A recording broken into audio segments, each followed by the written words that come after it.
Bienvenue à tout le monde et merci d'être présent pour ce premier atelier de Dunia Éthique. Il y en aura bien sûr d'autres qui vont arriver au cours de l'année. Et merci beaucoup à Fama Ndiaye de nous avoir fait l'honneur de nous rejoindre pour pouvoir parler aujourd'hui de marketing d'influence. Par rapport à ton parcours, tu as commencé à Paris avant d'atterrir à Séoul. Et je pense que tu seras beaucoup plus à même d'expliquer ce cheminement et ce voyage. Donc, je vais te laisser la parole. Et encore une fois, merci d'avoir vraiment voulu accepter de faire cet atelier qui va, je pense, être très, très, très intéressant. J'ai vraiment hâte de te laisser la parole pour que tu commences. Donc, c'est ton atelier. OK. Bienvenue chez nous, bienvenue à Dunia Éthique. Fais comme tu sens, présente-toi, reviens un peu sur ton parcours pour que les gens puissent comprendre un peu l'élément déclencheur pour pouvoir switcher vers le marketing d'influence, en l'occurrence être influenceuse beauté. Donc voilà, fais comme chez toi, bienvenue et merci encore. Merci. Bon, bonjour à tous. Enchantée. Comme Aïcha l'a dit, je m'appelle Fama Ndiaye, donc originaire du Sénégal et je suis née à Paris. Si vous avez des questions pendant l'atelier, n'hésitez pas en fait dans les réactions à lever votre main.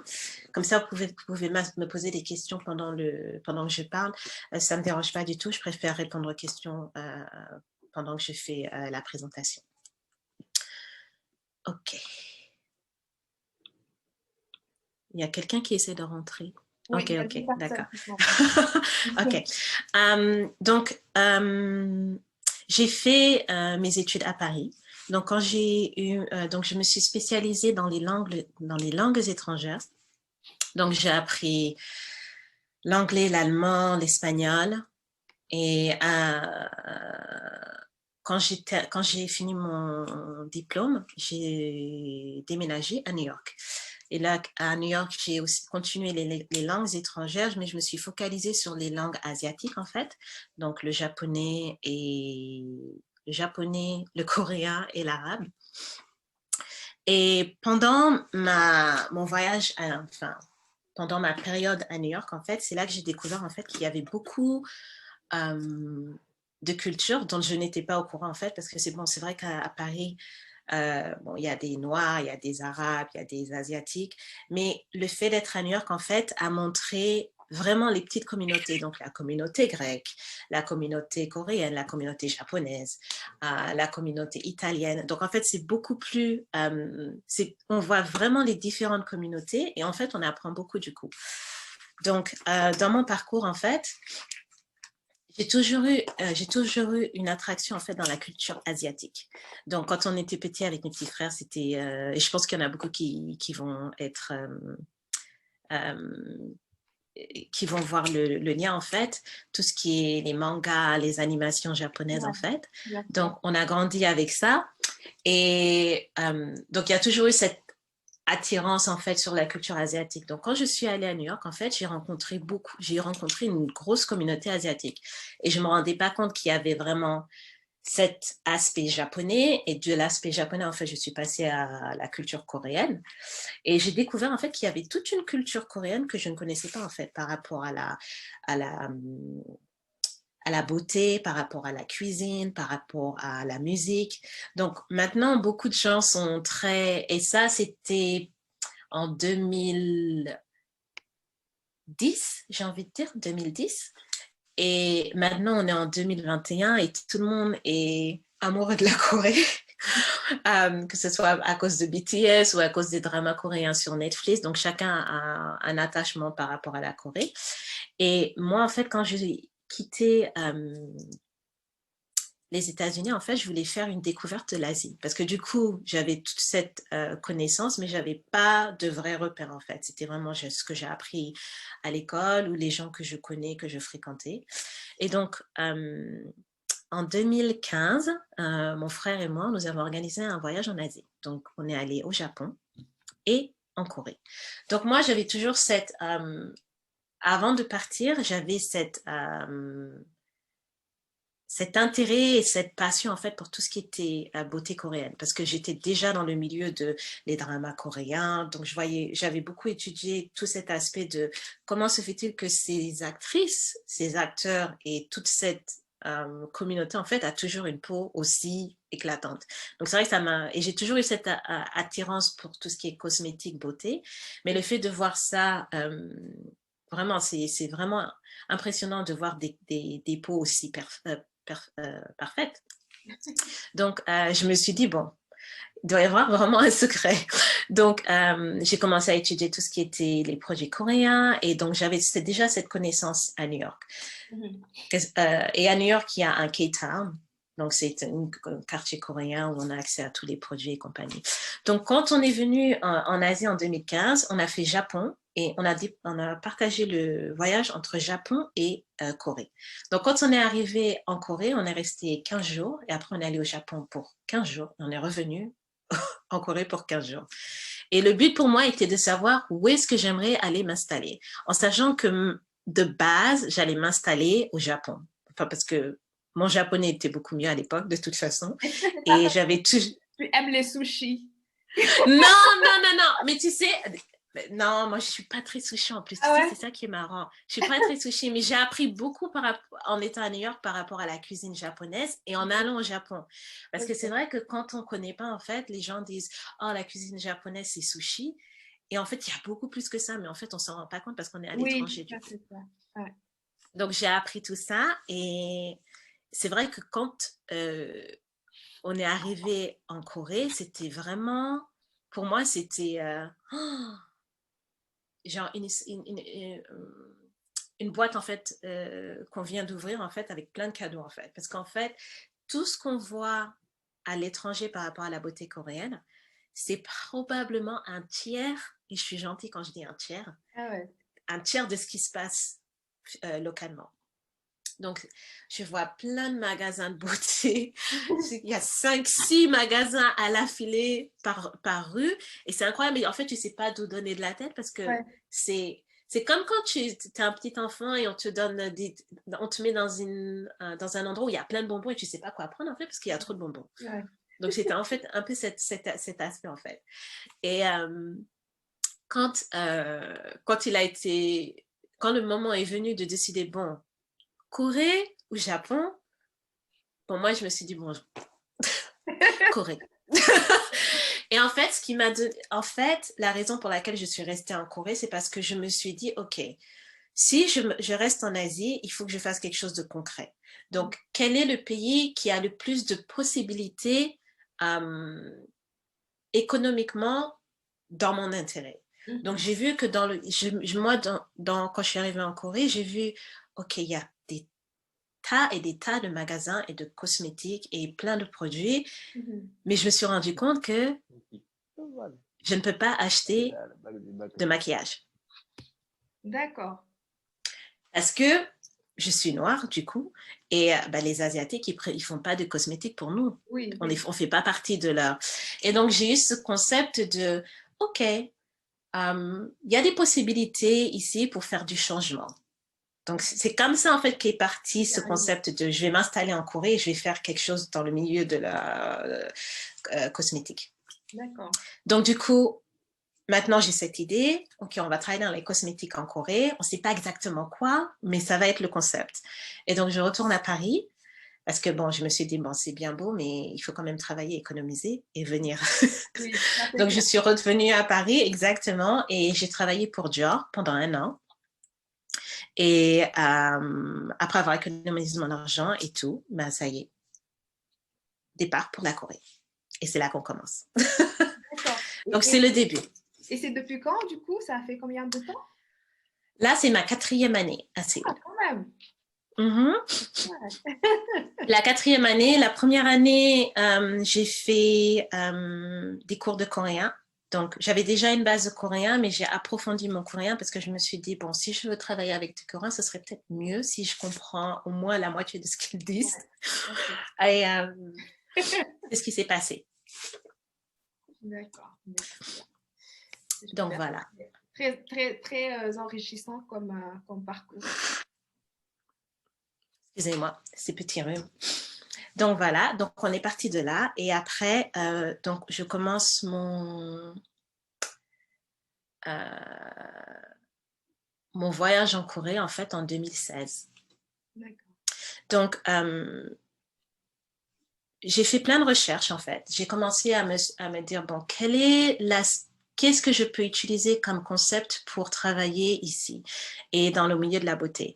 Donc, après avoir fait des recherches, et c'est une des choses à faire pour tout influenceur ou toute personne qui veut devenir influenceuse, faire une recherche. C'est d'abord chercher qu'est-ce que vous pouvez offrir qui n'est pas déjà sur le marché ou qu'est-ce que vous pouvez apporter de plus à vos followers, en fait.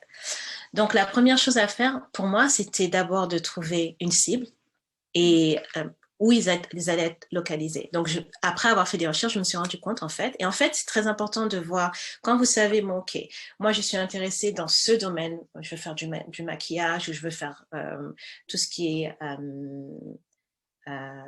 les ongles peut-être, ou parce que c'est vrai qu'il y a plein de concepts beauté à faire sur les réseaux sociaux.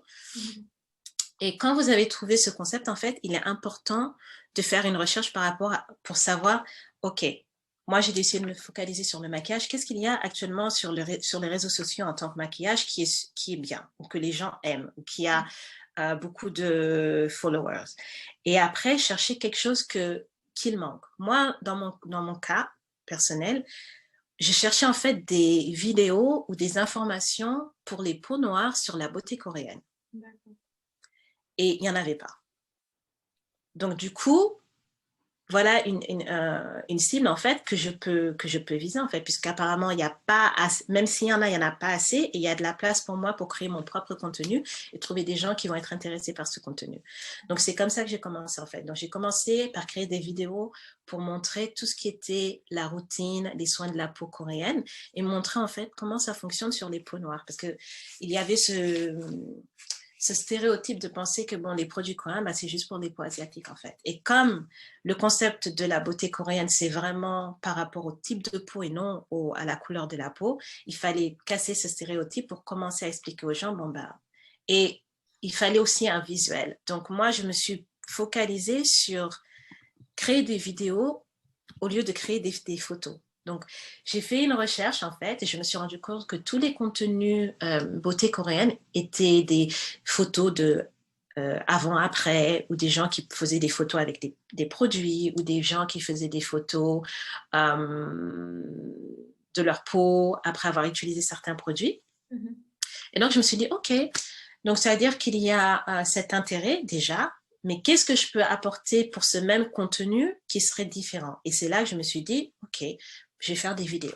Je vais faire des vidéos, des tutoriels pour montrer aux gens comment j'ai fait ma routine de A à Z avec différents produits, différentes marques et montrer le avant et après. Donc, quand on commence à faire ce concept, quand on a ce concept, en fait, il faut avoir une routine. C'est-à-dire la routine, ça va être, bon, quelle plateforme je vais utiliser? Est-ce que je vais être sur YouTube? Est-ce que je vais être sur Instagram? Est-ce que je vais être sur Snapchat? Parce que le contenu va être différent en fonction de la plateforme. Après, c'est une question de quel va être le message que vous voulez faire parvenir aux gens. Est-ce que c'est un contenu pour éduquer les gens? Est-ce que c'est un contenu pour divertir les gens? Parce que du coup, ça va changer la donne sur comment le contenu va être fait. Si c'est un contenu pour divertir, donc ça veut dire que ce sera quelque chose qui sera beaucoup plus fun, avec peut-être des musiques un peu plus fun. Et le ton, en fait, du contenu va être différent. Donc, il est important de savoir quel est le message à fournir, quel est le type de contenu qu'on veut préparer et la recherche de contenu qui va vous permettre de sortir du lot. Donc, je pense que ce sont les premières étapes.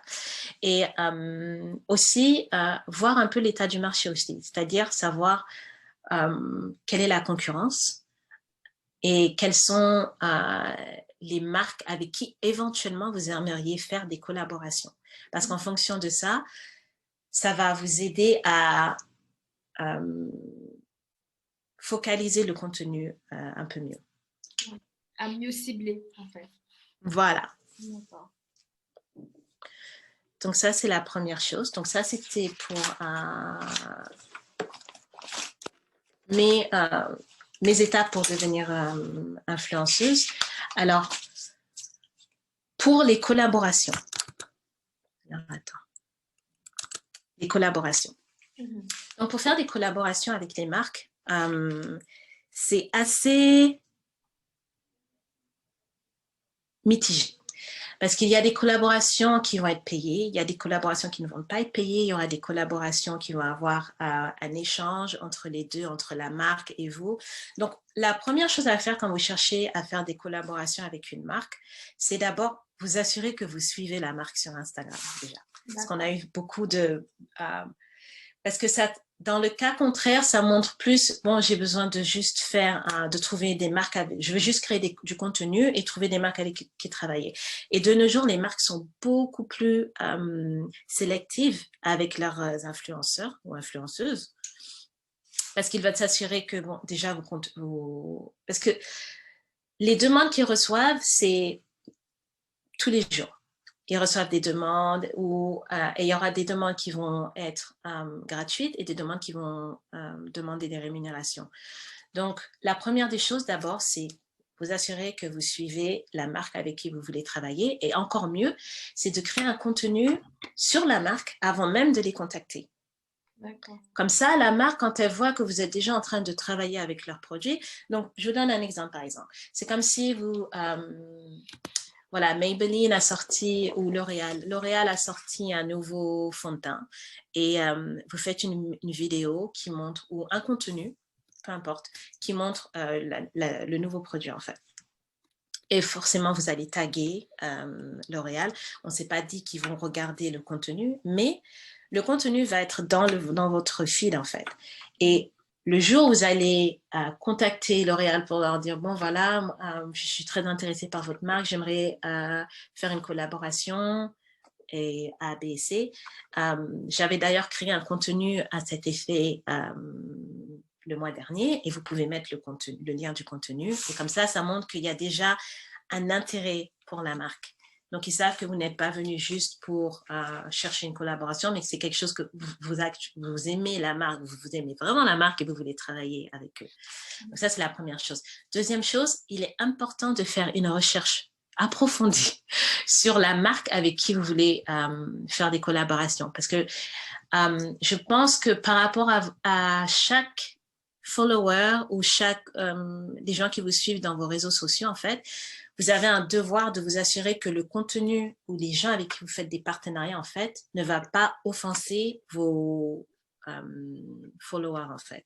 Et ça se voit, enfin, moi, je parle en tant que, par expérience, on a travaillé, enfin, j'ai eu des demandes avec certaines marques, mais moi, personnellement, mon concept est tout ce qui est diversité et inclure tout le monde en fait. Donc je suis dans ce concept de tout le monde peut accéder aux produits, tout le monde devrait être représenté. Donc moi je suis dans ce concept. Donc quand je vois des marques qui veulent travailler avec moi mais qui ne sont pas dans ce concept de intégration complète de tout le monde, ben, ça va pas avec le message que j'essaye de convier à mes followers ou aux gens qui vont voir ma page. Donc du coup je ne peux pas faire de collaboration avec ces marques-là. Parce que ce n'est pas dans mon concept, en fait. Il faut faire attention parce que vos followers vont vous suivre pour un certain message, un certain concept que vous utilisez. À partir du moment où vous allez utiliser un concept qui est à l'opposé de ce que vous proposez, vos followers vont être mais qu'est-ce qui se passe en fait? N'avais-tu pas dit que tu étais dans ce concept et pourquoi? Donc, il est important de rester dans la même idée, dans le même format que vous avez créé pour votre page. Une autre chose à prendre en considération est la cible. Donc, pour qui vous créez le contenu? Est-ce que vous créez le contenu pour des gens qui sont basés à Paris ou est-ce que c'est un contenu pour des gens qui aiment la beauté en général? Est-ce que c'est un contenu pour des gens qui sont intéressés par les cosmétiques les cosmétiques organiques, par exemple? Donc, ce fait de cibler le contenu, il faut aussi vous assurer que quand vous utilisez les marques, le contenu s'aligne avec la marque.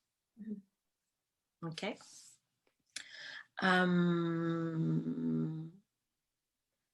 Communication. La communication avec les marques est très importante. Donc là, du coup, moi, je vais donner un exemple avec le K-Beautycon qu'on a utilisé.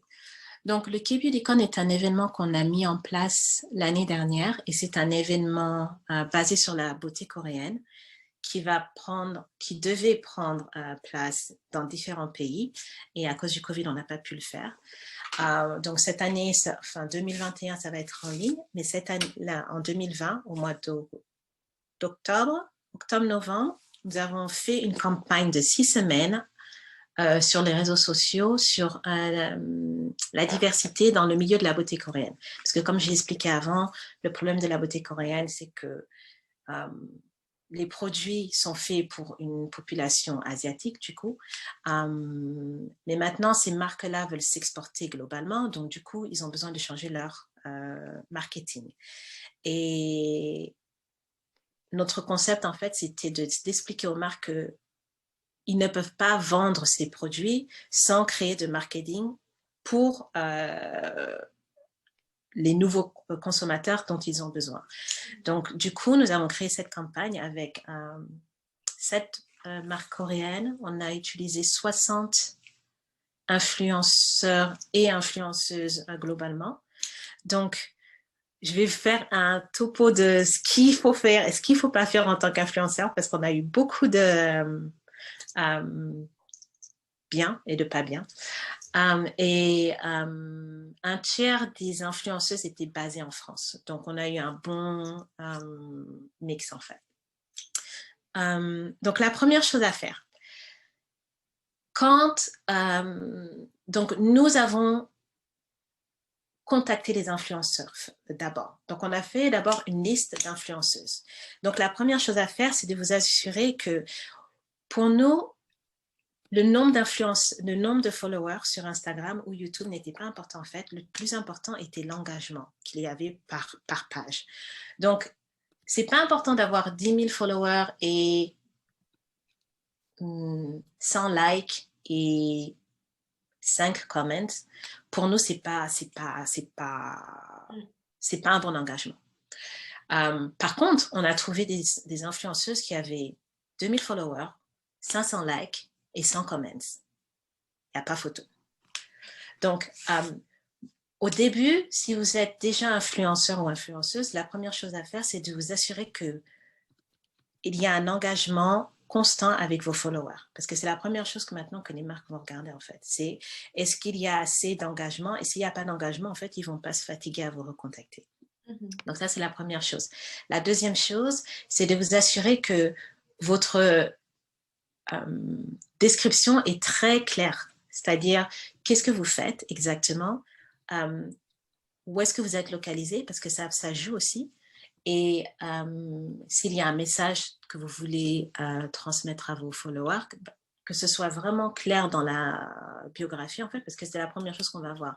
Donc, et moi, je recommande aussi d'avoir un hashtag, en fait, qui dit soit hashtag beauty ou hashtag... et vous pouvez créer votre propre hashtag aussi, c'est pas un problème. C'est-à-dire que des fois, on va utiliser la hashtag pour voir quel est le type de contenu qui a été créé. Donc ça, c'est la première chose. La deuxième chose, le prénom. Ça a l'air idiot, mais il y a beaucoup d'influenceurs ou influenceuses qui utilisent des pseudonymes, ce qui c'est pas un problème, mais on n'est pas censé savoir quel est votre nom et des fois, certains influenceurs ou influenceuses sont vexés qu'on n'utilise pas leur nom, mais le problème est que le nom n'est pas mentionné, donc on ne peut pas savoir. Donc, il est important, oui, effectivement. Donc, il est important de s'assurer que le nom, en fait, est mis dans la biographie ou au moins qu'il apparaisse dans votre email, en fait. Et puis, vous assurez aussi que vous utilisez soit les DM, soit les emails, ou soit votre email en fait, pour la correspondance avec les marques. Donc, chaque marque va utiliser... Toutes les marques n'utilisent pas leur DM. Et enfin, moi, je parle en tant que... Enfin, ici à Séoul, toutes les marques n'étaient pas forcément... quel est le mot réactives pour leurs messages en DM, mais les emails, c'est beaucoup plus proactif. Donc, je recommande d'utiliser les emails. Il est important de comprendre, si vous faites une collaboration avec une marque, il y a deux types de collaboration. Il y a la collaboration où la marque vous propose une collaboration, c'est-à-dire comme on a fait avec le K-Beautycon, on est venu, on a parlé à certaines influenceuses et on leur a dit, voilà, nous on a ce concept-là, on aimerait vous inviter à participer, est-ce que vous êtes intéressés? Donc pour cette event, en fait, on n'avait pas de budget pour les influenceuses parce que le concept était...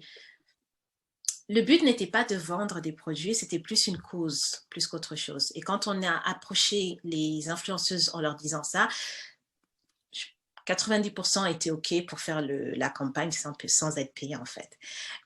Bon, on a d'autres campagnes où forcément, oui, les influenceuses sont payées, mais cette campagne n'était pas payée. Donc, tout ce qu'on avait à faire en fait, c'était envoyer les produits aux influenceuses. Oui, direct message sur Instagram. Non, il n'y a pas de souci. Oui, donc les influenceuses étaient OK, il n'y avait pas de problème. Donc, tout ce qu'on a fait, c'est envoyer les produits aux influenceuses parce que vous voulez que les influenceuses elles testent les produits. Et on leur a pas demandé de... Et c'est très important aussi de vous assurer que quand vous faites des collaborations, ce n'est pas une question de oui, j'ai reçu ce produit, il est super bien, j'adore, et vous n'adorez pas en fait. Donc, les marques savent que vous êtes là, vous êtes une influenceuse et vous devez donner des informations à vos followers. Donc, ils prennent ce risque de vous envoyer un produit qui peut ne pas être bien à la fin, qui peut être... un problème avec, je sais pas, ça vous fait une allergie ou quelque chose comme ça. Moi, personnellement, quand j'ai des problèmes avec des marques, je ne poste pas leurs produits, tout simplement. Je pense que c'est la meilleure solution parce que au moins, vous ne vous mettez pas la marque à dos. Et dans mon contenu, pour moi, il y a que tous les produits que je mets, ce sont des produits que j'utilise moi-même. Et que je peux dire, si quelqu'un vient me dire quelque chose aujourd'hui, ben, je pourrais dire, oui, mais j'ai utilisé ce produit et il était bien pour moi. Donc, moi, personnellement, je ne pose que des produits qui fonctionnent. Maintenant, s'il y a des gens qui me posent des questions en me demandant pour certains produits, oui, je vais demander. Mais je ne fais pas nécessairement de post pour dire, bon, bah, ce produit, il n'est pas très bien, je ne recommande pas. Donc après, mais c'est chacun son option. Moi, c'est comme ça que je fonctionne, mais il y a des personnes qui aiment donner juste un feedback. Ça peut être bien, ça peut être pas bien. Et les marques le savent, donc ils sont pas censés être fâchés pour ça. Ouais. Donc, c'est la première chose. Une autre chose aussi... Oui, vas-y. Ouais. Et par contre, quand tu testes le produit et que pour toi, c'est pas bon à publier pour tes followers, tu peux te permettre de faire un feedback à la marque. Je fais toujours un feedback à la marque. Okay. Donc, par exemple, le dernier truc que j'ai reçu était une marque qui m'a envoyé un sunscreen, un écran solaire. Et ils m'ont dit, oui, est-ce qu'on peut faire un post sur l'écran solaire? J'ai fait, oui, mais il faut d'abord que j'ai... Parce qu'ils m'ont demandé de faire le post d'abord et j'ai fait, oui, mais il faut que je le teste d'abord. Parce que je suis très... et spécialement ici en Corée, les écrans solaires, il y a toujours un cast blanc qui fait que quand nous, on le met sur les peaux noires, ça ne marche pas, du coup. Donc, je leur ai dit, il faut que j'essaye le produit d'abord, sinon, dans tous les cas, je ne peux pas assurer que je vais faire un post pour ça. Et c'est une marque avec qui j'ai déjà travaillé avant. Donc, ils se sont dit, bon, il n'y a pas de problème parce que tout ce que j'ai posté sur leur marque, en fait, était très, très bien. Mais alors, non. L'écran solaire est arrivé et je l'ai utilisé et je ne pouvais pas l'utiliser. Enfin, je l'ai utilisé.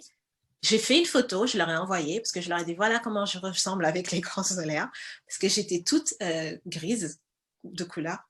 Et je leur ai dit, on peut pas utiliser, je peux pas promouvoir ça pour des peaux noires parce que c'est pas adapté, tout simplement. Et Mais c'est bien parce que les marques en ce moment sont ouvertes à ce genre de discussion. Et ils m'ont dit, mais et si on utilise juste un petit peu, j'ai fait non, mais non, ça va pas marcher. Donc, n'hésitez pas à faire un compte rendu honnête. Et les marques sont là pour ça, en fait. C'est pourquoi on fait des collaborations. Il y a deux choses. On fait une collaboration pour que... parce que les marques veulent voir leurs produits un peu partout dans les réseaux sociaux. Et aussi parce qu'elles veulent avoir un feedback des gens. Parce que c'est vrai qu'en tant qu'influenceur ou influenceuse, le feedback qu'on va avoir, il va être différent que le feedback que quelqu'un va prendre dans un magasin et juste acheter, en fait. Les gens ne vont pas forcément redonner un feedback à la marque. Donc, voilà. Apparemment, on a des nouvelles personnes. Bonjour. Il y a Sonia. Bonjour, Sonia. Il y a Marie-Louise Da Silva aussi qui nous a rejoint. Bonjour, Marie-Louise. OK. Donc, voilà. On en était où? Attends.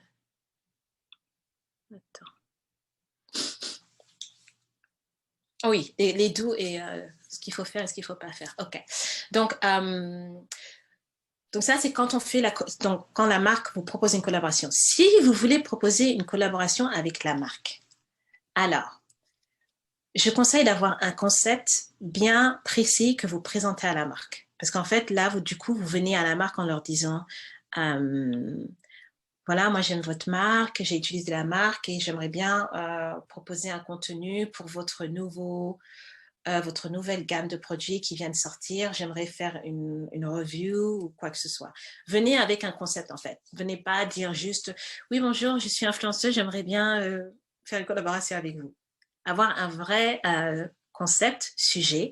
Et moi, je recommande en général, et je ne sais pas en fait, en fonction, tout le monde est un peu différent, mais de regarder quand il y a de nouvelles sorties de produits, c'est le meilleur moment pour faire des collaborations.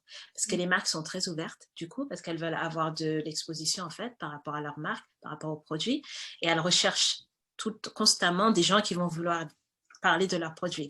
Et c'est vrai que maintenant, dans l'ère digitale, en fait, c'est plus une question de bon, voilà, cette influenceuse a parlé de ce produit, elle en a, une autre influenceuse en a parlé, le follower a vu cette review, il est parti faire plus de recherches. Donc, en fait, c'est un effet snowball, en fait. Donc, il est important d'utiliser ce moment, en fait. Donc, moi, je recommande, si vous aimez une marque ou si vous voulez travailler avec une marque, contactez-les, envoyez-leur un email en leur disant voilà, moi je me présente, je fais ci, je fais ça, je suis influenceuse dans cette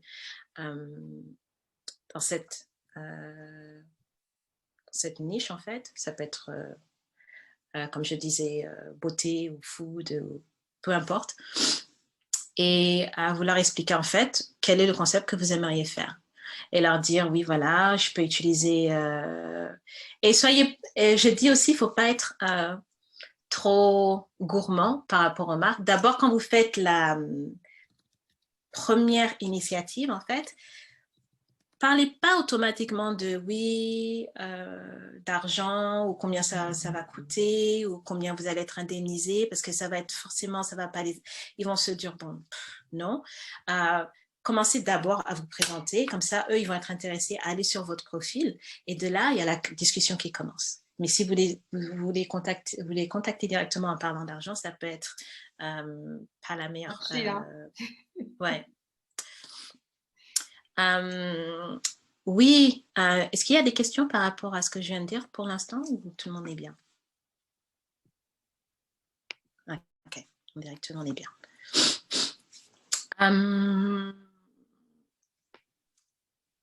Oui, donc quand on a fait donc les collaborations, donc collaboration avec soit vous initiez la collaboration, soit la marque initie la collaboration. Après avoir décidé de la collaboration, très très très important, contrat. Peu importe le contenu, peu importe que le produit soit juste un produit, quelque chose, il faut signer quelque chose parce que c'est pour vous protéger vous. Et c'est pour aussi éviter que la marque vienne après vous pour vous dire oui, mais vous n'avez pas respecté ci et ça. Mais assurez-vous que, et surtout s'il y a un paiement qui est inclus, assurez-vous que tout est en ordre. Donc un contrat, c'est vraiment, ça n'a pas l'air comme ça. Les gens pensent que bon, en tant qu'influenceuse, on n'a pas besoin d'un contrat. Si on a un email qui dit que si ça, c'est bon, mais faites un contrat. Et là, ça n'a pas besoin d'être un contrat compliqué. Ça peut être un contrat d'une page avec juste quelques clauses. Il y en a, enfin, moi, j'en avais trouvé plusieurs en anglais sur Google, donc je suis sûre que vous pouvez en trouver aussi sur Google des templates, en fait.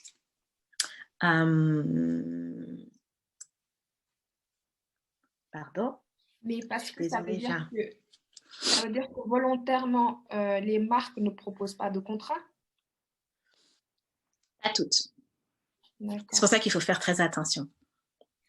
Il y a des marques, les grandes marques vont proposer des contrats, mais il y a des marques qui ne proposent pas de contrat. D'accord. Et des fois, vous avez des accords, en fait. Moi, je n'ai pas eu ce genre de problème, mais je connais des gens qui ont eu ce genre de problème. C'est-à-dire qu'il n'y a pas eu d'accord signé. C'est juste des échanges d'emails ou des échanges de DM. Et la marque ne suit pas, c'est-à-dire que vous faites le post et tout, et la marque ne suit pas derrière. D'accord, ok. Et du coup, moi, j'ai une question par rapport en fait au suivi des actions par rapport à la marque. Derrière, bah, ce que vous avez convenu puisse être concrétisé par une rémunération ou autre chose en fait. Comment ça se passe concrètement? Ben ça, c'est quelque chose qui est discuté avant la création du contenu. Donc, en général, il y a deux façons d'utiliser, enfin, trois. La première, ça va être juste un échange de produits. Donc, c'est-à-dire que la marque va envoyer des produits et c'est tout. D'accord. Donc, on reçoit le produit, on teste le produit et on fait une revue. Mais ça aussi, il faut faire très attention parce que les marques peuvent demander, OK, bon, on veut 2 posts Instagram et on veut une story. Donc, des fois, par exemple, si par exemple Yves Rocher dit bon voilà on vous envoie 3 produits, quand vous recevez les 3 produits, on veut que vous fassiez 2 posts dans Instagram et une story pour ce produit et ça doit se faire dans la semaine du 5 au 10 février. D'accord, ok. Il faut faire attention avec ce genre de demande, parce qu'il ne faut pas que la demande aussi soit trop soit pas équivalente à ce que vous recevez par rapport à la marque. Il faut faire attention à ça. Okay. En général, c'est un post, une story, ou deux stories, un post. Mais après, ça dépend des plateformes. Et je vais en parler après. Mais c'est vrai que chaque plateforme est un peu différente. Donc, mais faites attention à combien de contenu vous voulez pouvoir donner et que la contrepartie soit équivalente. D'accord, que ça soit équilibré, en fait. D'accord. Okay. Donc ça, c'est la première chose. Donc, on reçoit des produits. La deuxième chose est, on reçoit des produits et la marque vous offre un code Internet pour vos followers. Et quand les followers achètent le produit, vous recevez un pourcentage. D'accord. Donc ça, c'est un bon concept si vous savez que vous avez des followers qui sont très actifs. Ça, c'est un bon concept.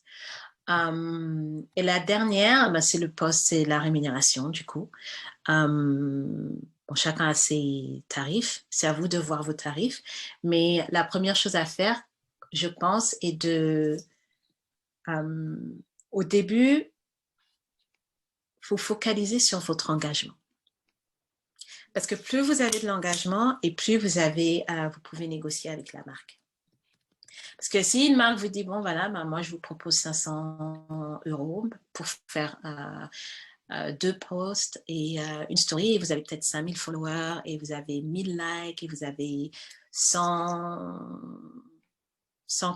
commentaires, vous pouvez facilement dire non, mais non, en fait, parce que moi, j'ai 1000 personnes qui vont aimer. Il va falloir pouvoir négocier, mais si vous savez que vous avez ce contenu qui fait que je vais vous amener beaucoup plus que vous m'avez donné, vous pouvez négocier facilement. Beaucoup plus équitablement. Beaucoup plus équitablement. Très bien.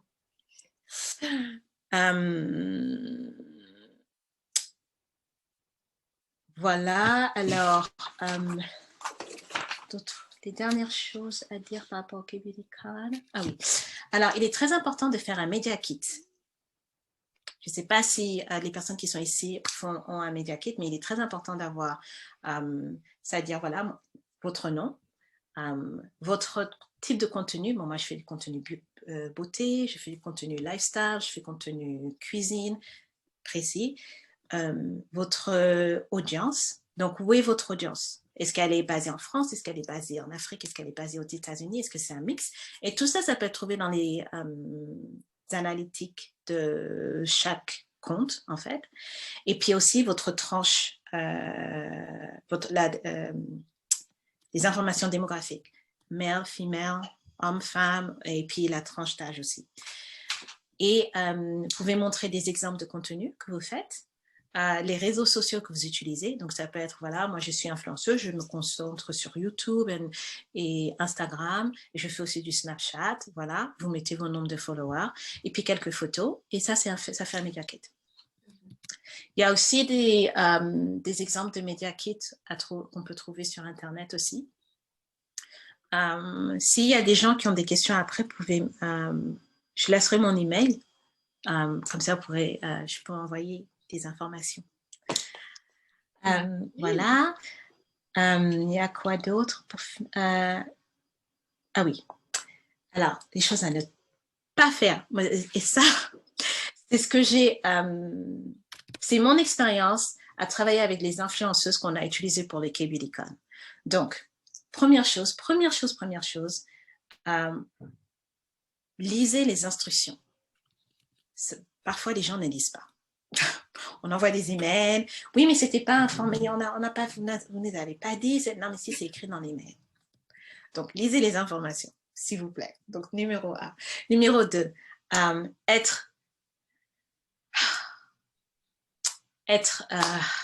comment expliquer ça? Ne pas avoir d'attitude et être respectueux, en fait. Parce qu'on a vraiment des attitudes. Les influenceurs et les influenceuses peuvent avoir une attitude très hautaine. Oh, ouais. Et ça, je pense que c'est partout.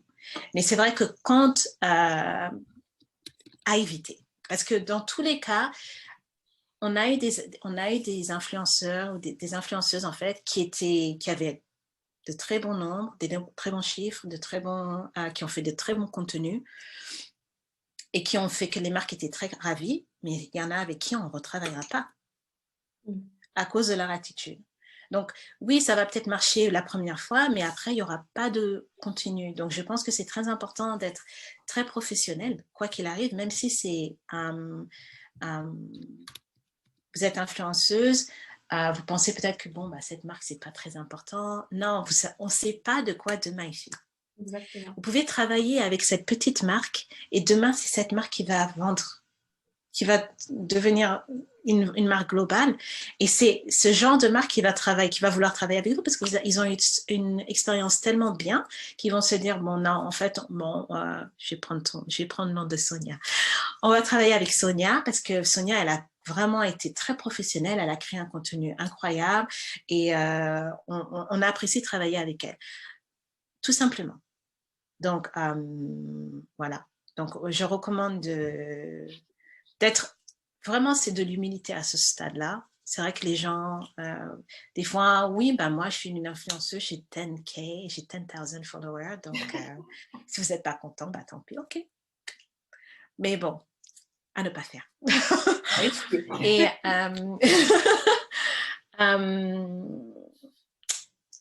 oui, je pense que c'est tout.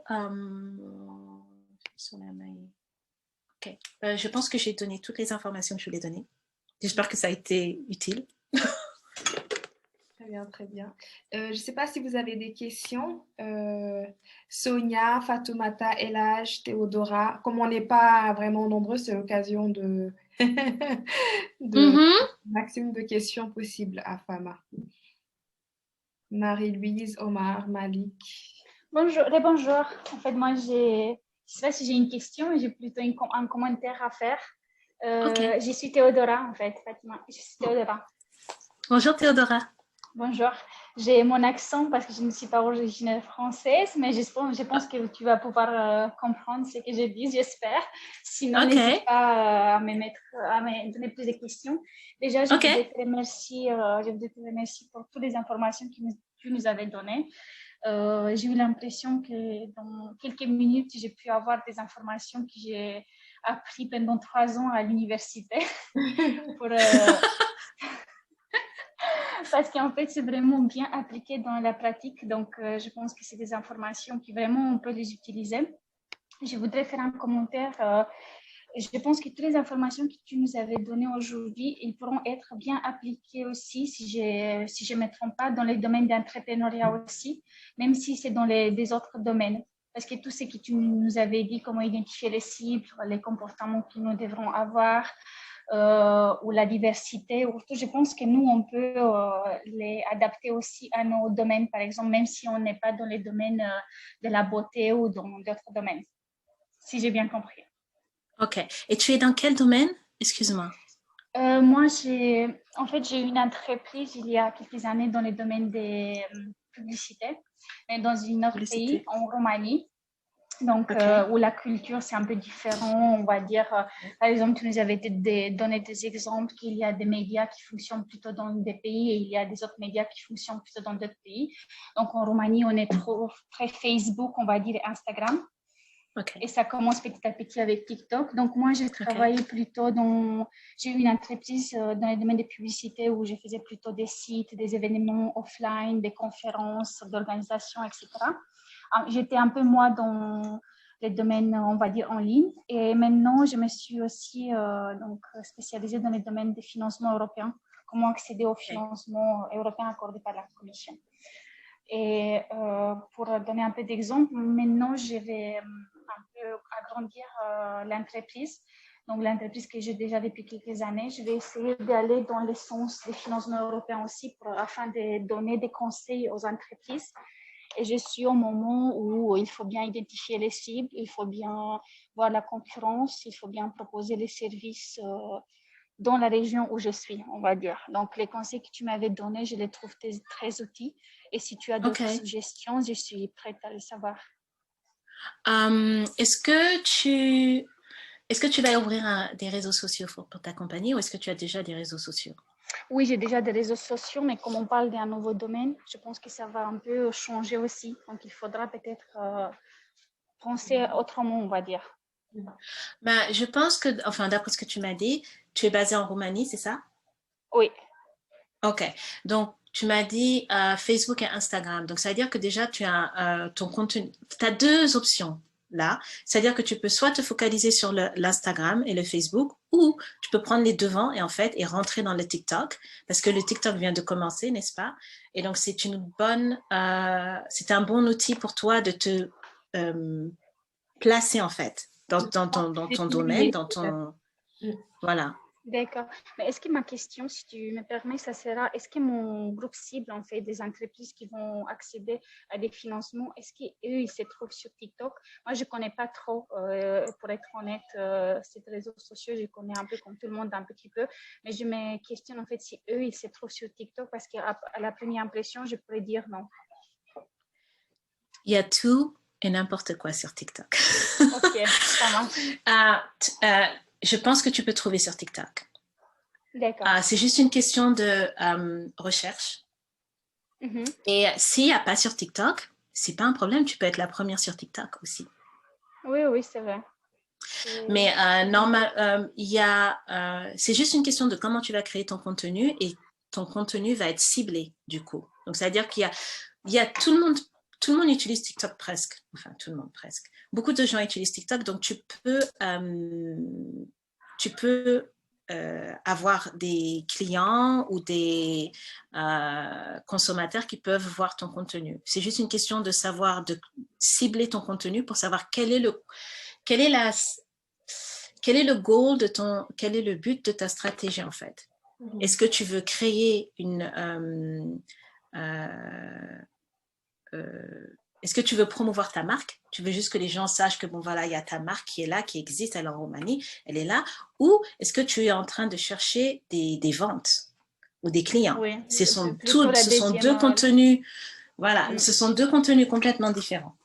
plutôt la deuxième étape pour les moments. Et je pense qu'après, OK. ça va aller avec la première étape dans les temps. Donc là, ça veut dire qu'il faut que tu fasses une recherche, une stratégie marketing basée sur des ventes sur TikTok. Et ça veut dire qu'il va falloir que tu recherches dans ton domaine, et pas forcément en Roumanie, mais c'est juste dans ton domaine globalement, qu'est-ce qui se fait sur TikTok.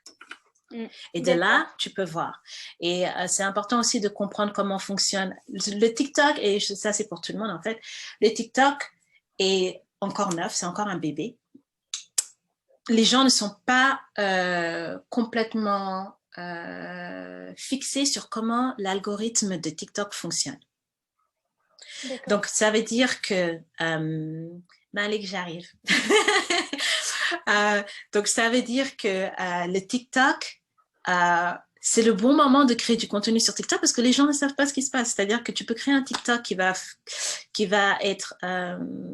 tu vas penser, bon, voilà, ça va peut-être me rapporter 100 likes et le TikTok va te rapporter peut-être 5000 likes et quelque chose, on ne sait pas en fait. On ne sait pas exactement comment fonctionne le TikTok. On sait juste que le TikTok favorise les musiques qui sont utilisées sur le TikTok. On sait que TikTok favorise le fait d'avoir différentes séquences dans ton TikTok et favorise les hashtags. C'est tout ce qu'on sait pour le moment. Et le reste, les gens essaient de deviner. On peut se permettre de tester aussi, on va dire. Tu sais, TikTok, c'est toute une question, c'est question de test. Pour le moment, c'est testé. Enfin, nous aussi, on a un autre compte TikTok. En fait, on teste. On teste à chaque fois. Et on a des vidéos qui font 15 000 views et on a des vidéos qui font 500 views. On ne sait pas. On essaye de voir, est-ce que c'est l'heure à laquelle on poste, est-ce que c'est le jour. On essaie de voir, mais c'est question de tester. D'accord. OK. En tout cas, oui, merci beaucoup pour toutes ces informations. De rien. OK. Malik? Oui, bonjour Fama. Merci bonjour. En tout cas pour la présentation et bonjour à tout le monde aussi, Aïcha et Bonjour. à tout le public. En fait, j'avais deux questions. L'une est un peu personnelle, mais l'autre c'est de manière générale. Donc, je vais commencer par la deuxième. OK. Aujourd'hui, on voit de plus en plus qu'il y a des artistes ou il y a des comédiens au Sénégal, comme tu peux dire, qui sont reconvertis comme étant des influenceurs. Je peux en citer comme Abba Show, je peux en citer comme je peux en citer Abba, il y a un autre comédien, c'est Diao Ketchup aussi. OK. Ce qui fait la démarcation entre eux et vous, en fait, est-ce que c'est un métier qui demande certaines compétences? Il suffit juste d'avoir un public pour pouvoir se lancer dans le métier d'influenceur ou d'influenceuse. Ah, OK. Ça, c'est juste Donc, OK. Je pense que la première chose, tout le monde peut être influenceur. Tout le monde. C'est question de savoir quel contenu tu veux créer ou, je te tutoie, quel contenu tu peux créer ou quel contenu tu veux créer. Donc, je me positionne en tant que toi, Malik, donc tu veux être influenceur, c'est ça? On va juste faire une simulation. On va juste faire une simulation. Donc, on va dire que tu vas être influenceur, OK? Qu'est-ce que tu penses que tu es... quelles sont les compétences que tu as? Est-ce que tu es est-ce que tu es marrant? Est-ce que tu es un bon... tu as des habiletés particulières, peut-être du sport ou peut-être tu fais bien la cuisine, je ne sais pas. Est-ce qu'il y a quelque chose dont tu penses, ah, moi, je suis bien dans ce domaine-là? Peut-être en fait, par rapport, ça va me permettre de revenir à la question qui est un peu personnelle. Moi, d'abord, en fait, influenceur, je ne sais pas si en termes de beauté, je suis fort, mais moi, à la base, je suis doctorant, je suis dans le domaine de la recherche en sciences sociales. Et là, ces derniers temps, j'ai commencé à créer mon compte LinkedIn, Twitter, compte Instagram, Facebook qui sont liés. Et c'est plus en fait pour sensibiliser le grand public sur les questions de recherche liées à l'alimentation, au développement durable et autres. Et ça, c'est un aspect un peu plus différent, en fait, par rapport comme devenir une influenceuse dans le domaine du mode. Mais moi, personnellement, ce que je recherche, c'est sensibiliser le maximum de personnes sur des questions qui me touchent, en fait. Et la question de la sécurité alimentaire, développement durable et autres. C'est un peu différent par rapport à ce que vous faites, mais je pense que l'objectif, c'est d'avoir un peu le maximum de personnes qui vous suivent et vous essayez d'influencer dans leur conscience ou dans les actes OK, d'achat, par exemple. Je pense que OK. c'est Ça marche en tant qu'influence. Ce concept marche aussi en tant qu'influenceur. C'est-à-dire que ça peut très bien être un compte sur Instagram ou un compte sur TikTok qui va éduquer les gens sur les risques alimentaires, c'est ça? ou des questions liées à l'alimentation, oui. Voilà, des C'est bon, questions liées oui. à l'alimentation. Donc, c'est juste une question de comment tu vas créer le contenu pour t'assurer que les gens vont être captivés par ton contenu.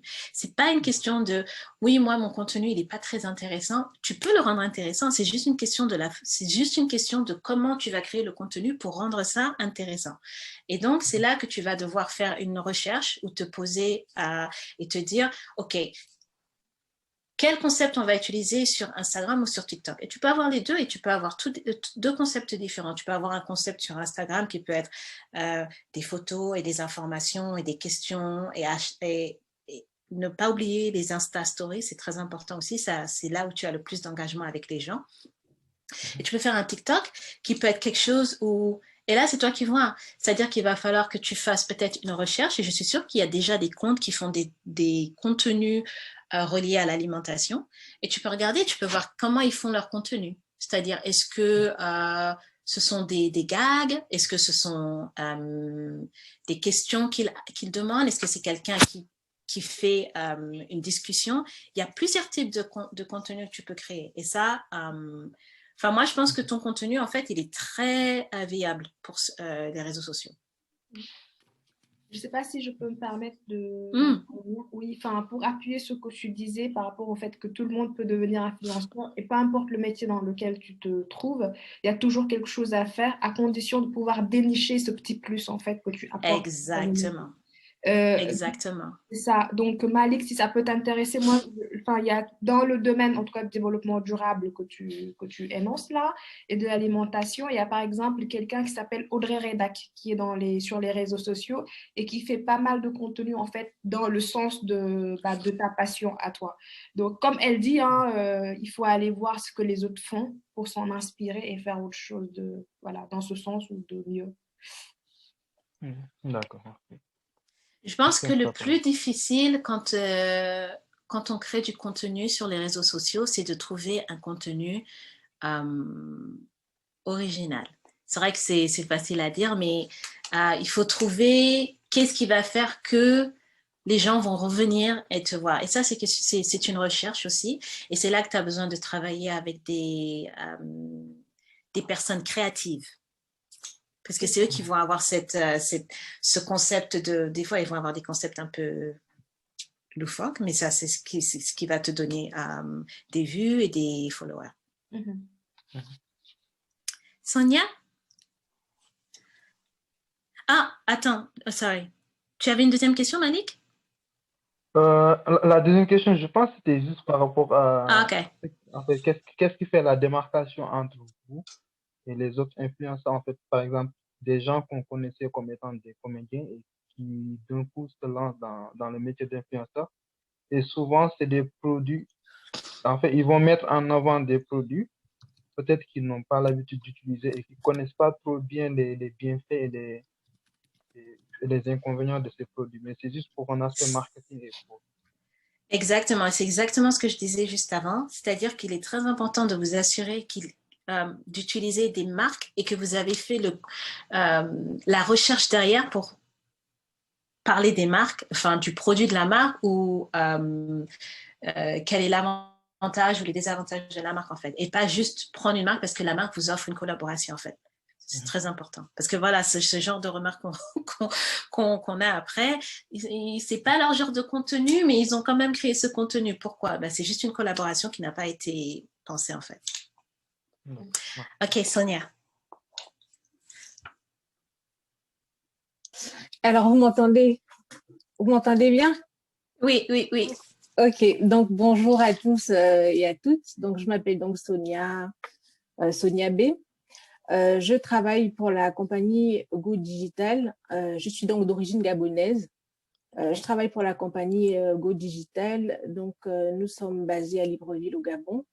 Ok. Et comme je vis entre l'Afrique, donc le Gabon et l'Europe, notamment en France, nous pensons développer on va dire une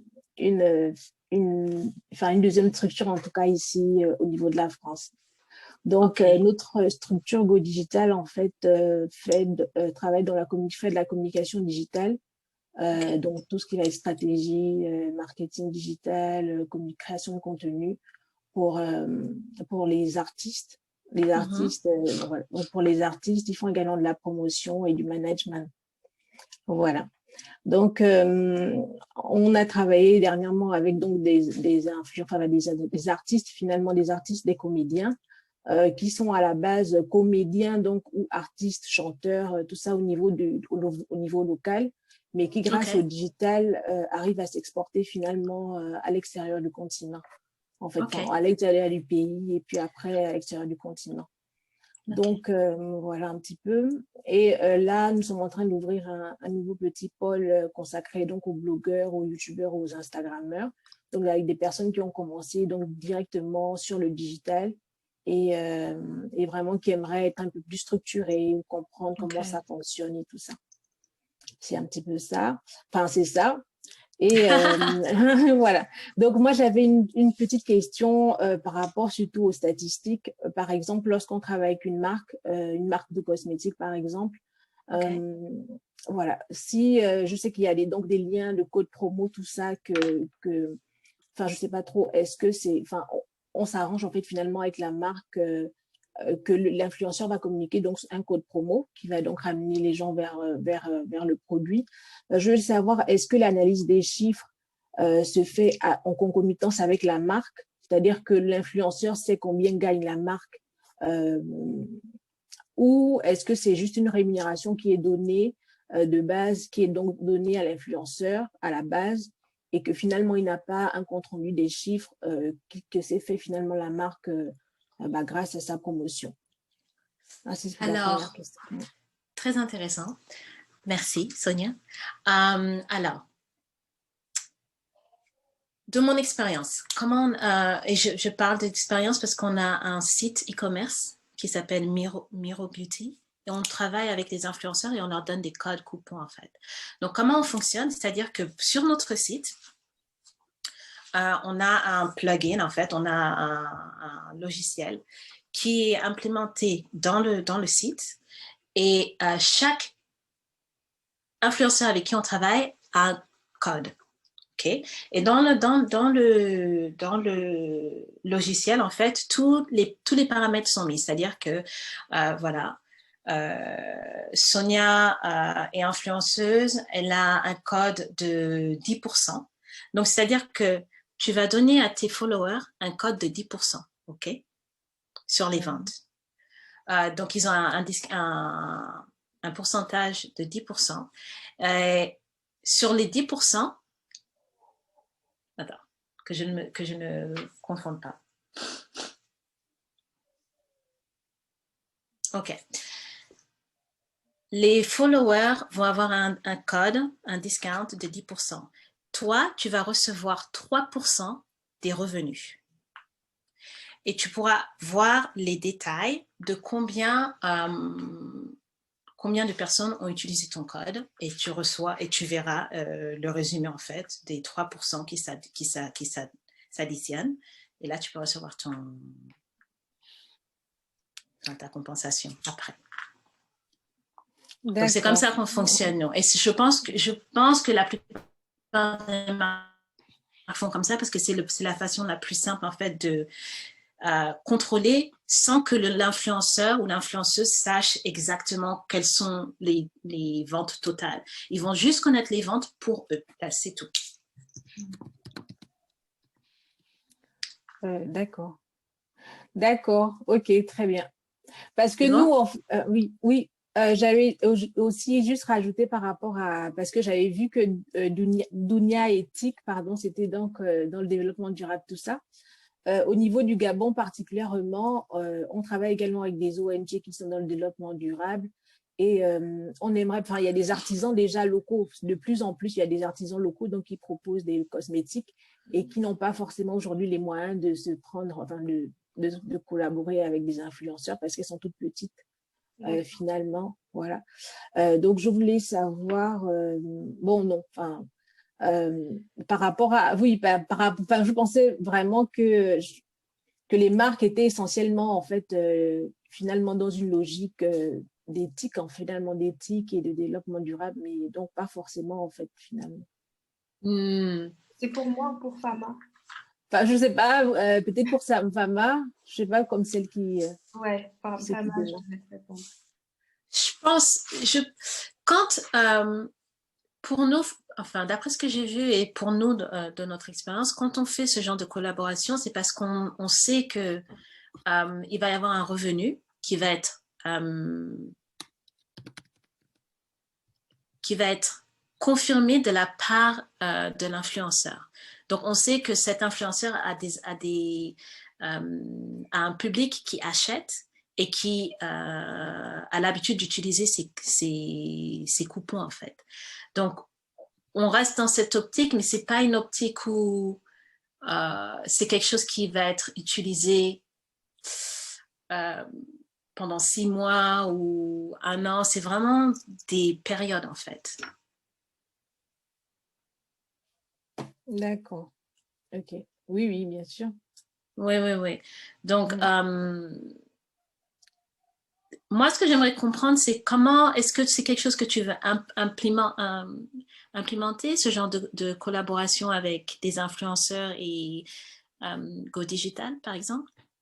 Oui, bien sûr. Enfin, oui, nous y travaillons.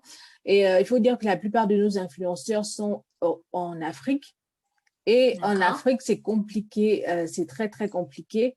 Déjà, le pouvoir d'achat est assez bas. Et aussi, voilà. Et puis, il n'y a pas forcément toutes les facilités de paiement qu'on peut avoir ici.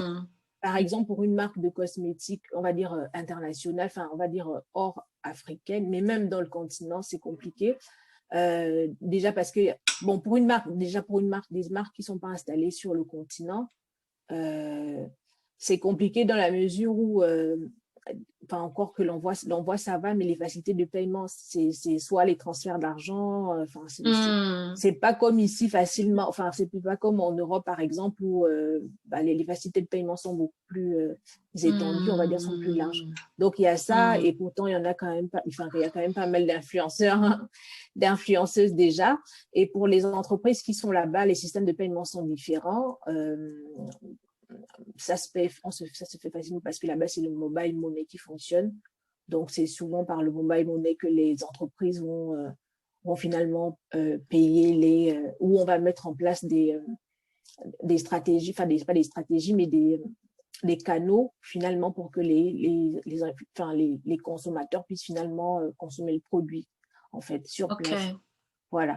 Mais avec les marques internationales, les marques hors du continent, enfin, c'est assez compliqué, surtout pour les facilités de paiement et puis même pour les livraisons, tout ça, je pense que c'est encore c'est délicat, mais on y travaille de toute façon. On y travaille en fait. On est en train juste de structurer. Ce que je conseillerais, ce serait aussi de faire bon, c'est vrai que c'est pas l'idéal en ce moment avec le Covid, mais de faire des événements en fait. C'est une bonne façon de rassembler les influenceurs et leurs followers aussi, et d'avoir tout ce qui se passe dans un endroit en fait. C'est vrai que nous, on en a fait beaucoup, mais Covid, ça n'aide pas vraiment. Mais c'est à prendre en considération, je pense. Parce que vous êtes basé... ça m'intéresse beaucoup ce que tu fais. D'accord. Ah, ok. C'est très bien. Parce que vous êtes basé en Corée, c'est ça? On est à Séoul. Et donc, vous, la Séoul, enfin, je veux dire, vous n'êtes pas forcément la cible, enfin, vous n'êtes pas forcément, vous n'avez pas forcément, votre cible n'est pas forcément l'Afrique, en fait, finalement. Je ne sais pas si... Ah, mais si. Ah, si. Si. Là, le KBDcon va se passer en ligne, mais c'est censé se passer à Paris, en Afrique, aux US et en Amérique latine. Donc, pour l'Afrique, on est en recherche en ce moment parce on avait besoin de s'assurer qu'on pouvait envoyer les produits de Corée au Sénégal. Donc, on a trouvé une option, finalement. Maintenant, c'est question on va sûrement organiser un événement local au deuxième semestre 2021. D'accord. Donc, on ne sait pas encore où. Ça peut être au Sénégal ou d'abord au Sénégal, après on verra.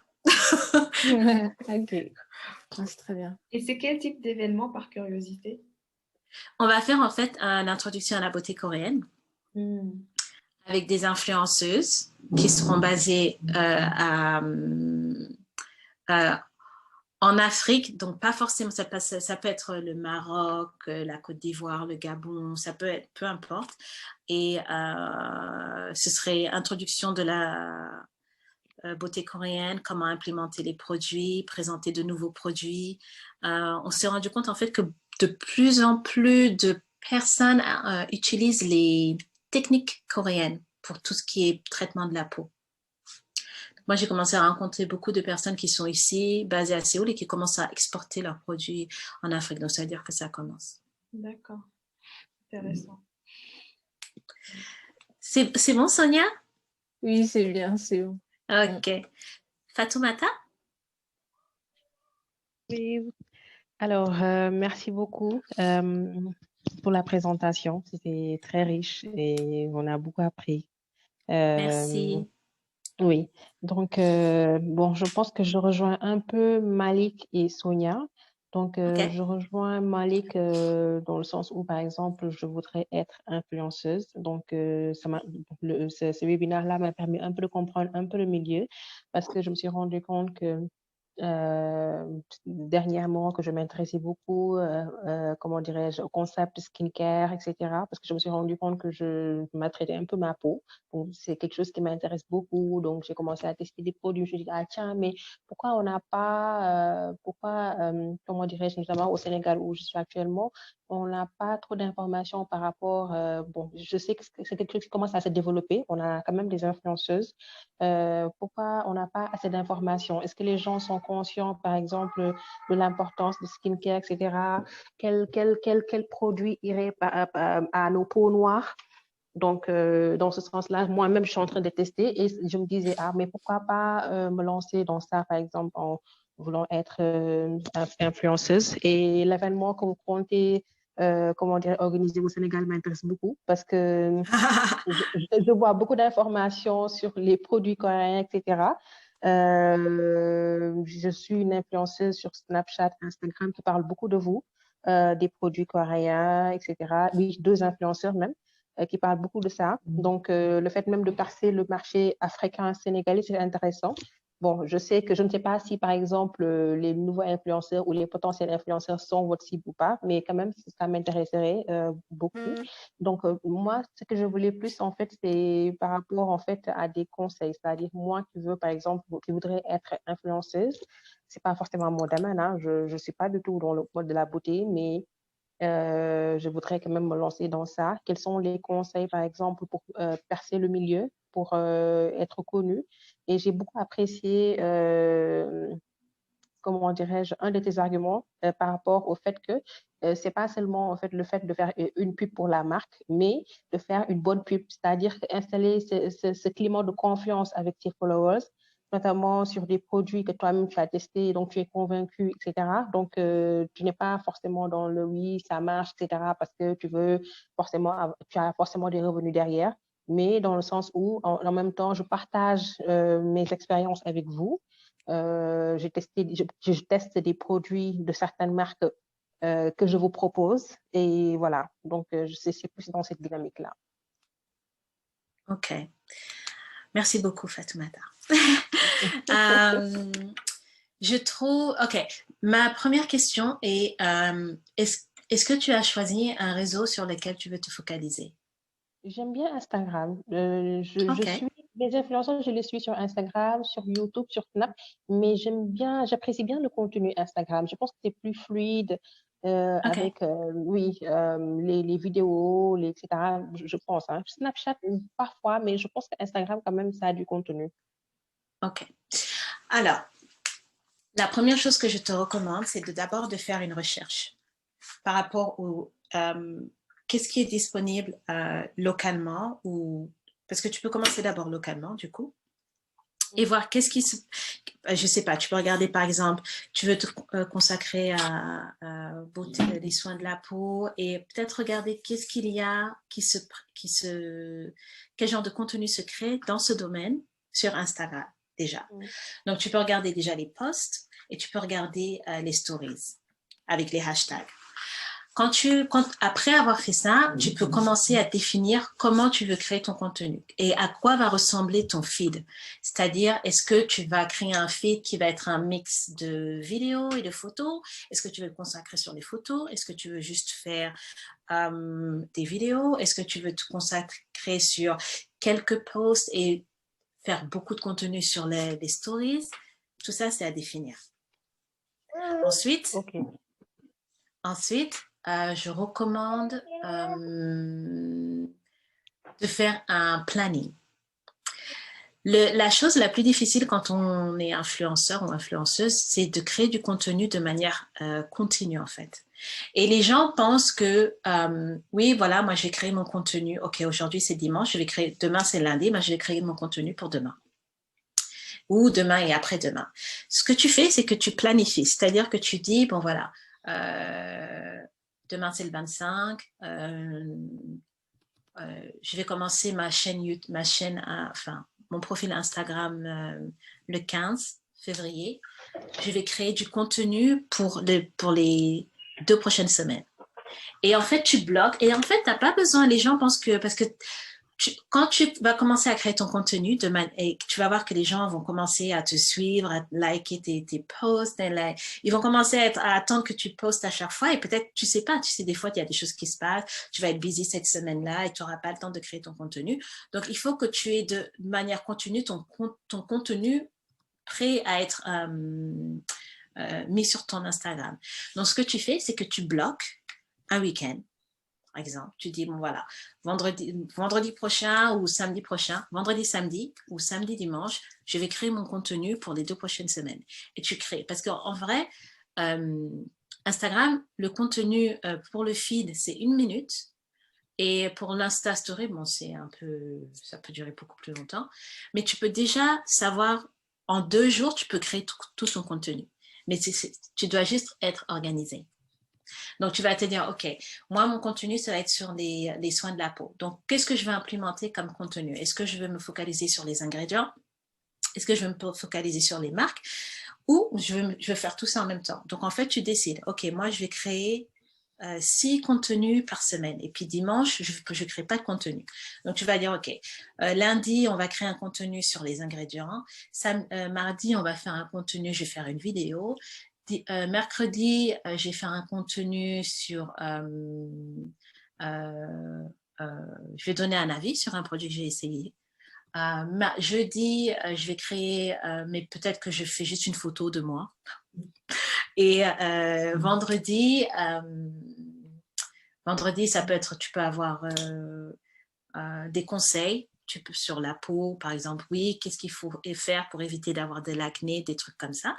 Et samedi, tu crées un autre contenu. Donc, moi, je te donne juste des idées, entre parenthèses.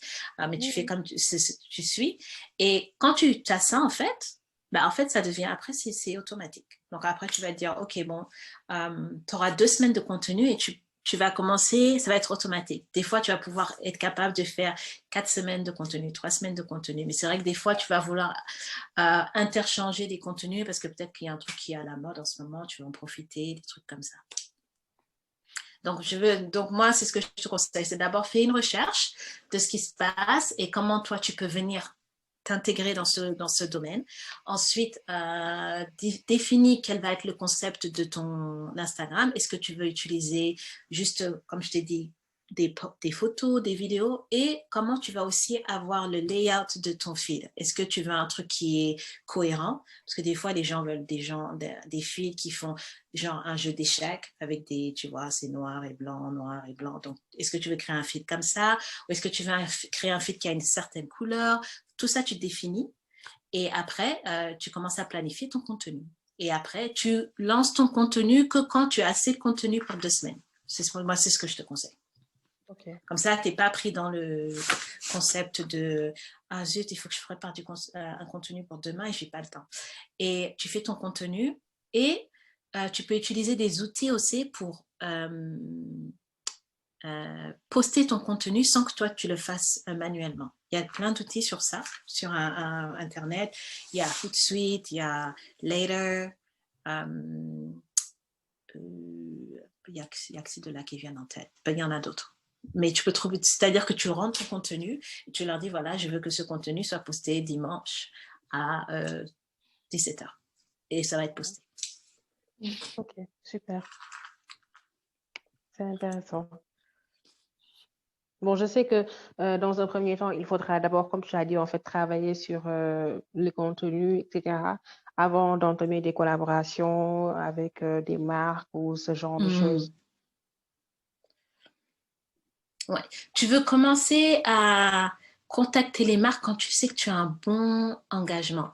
Et Instagram, c'est un peu l'algorithme et change à chaque fois. Donc, c'est difficile de... Avant, ce qui était très important d'avoir des likes. Après, il faut avoir des commentaires. Après, il faut avoir des likes et des saves parce que quand les gens save, ça veut dire qu'ils aiment vraiment le contenu. Donc, tu sais, ça change à chaque fois. Mais ce que je dirais, c'est que concentre-toi sur tes likes et sur tes commentaires.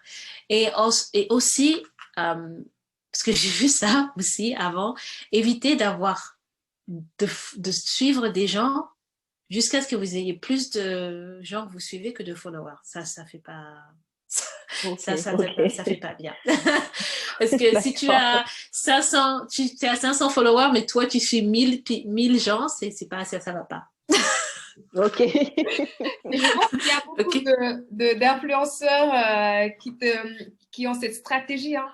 Ils font tout pour t'attirer vers leur compte, mais c'est toi qui vas les suivre. Eux, ils vont pas te suivre. Ouais.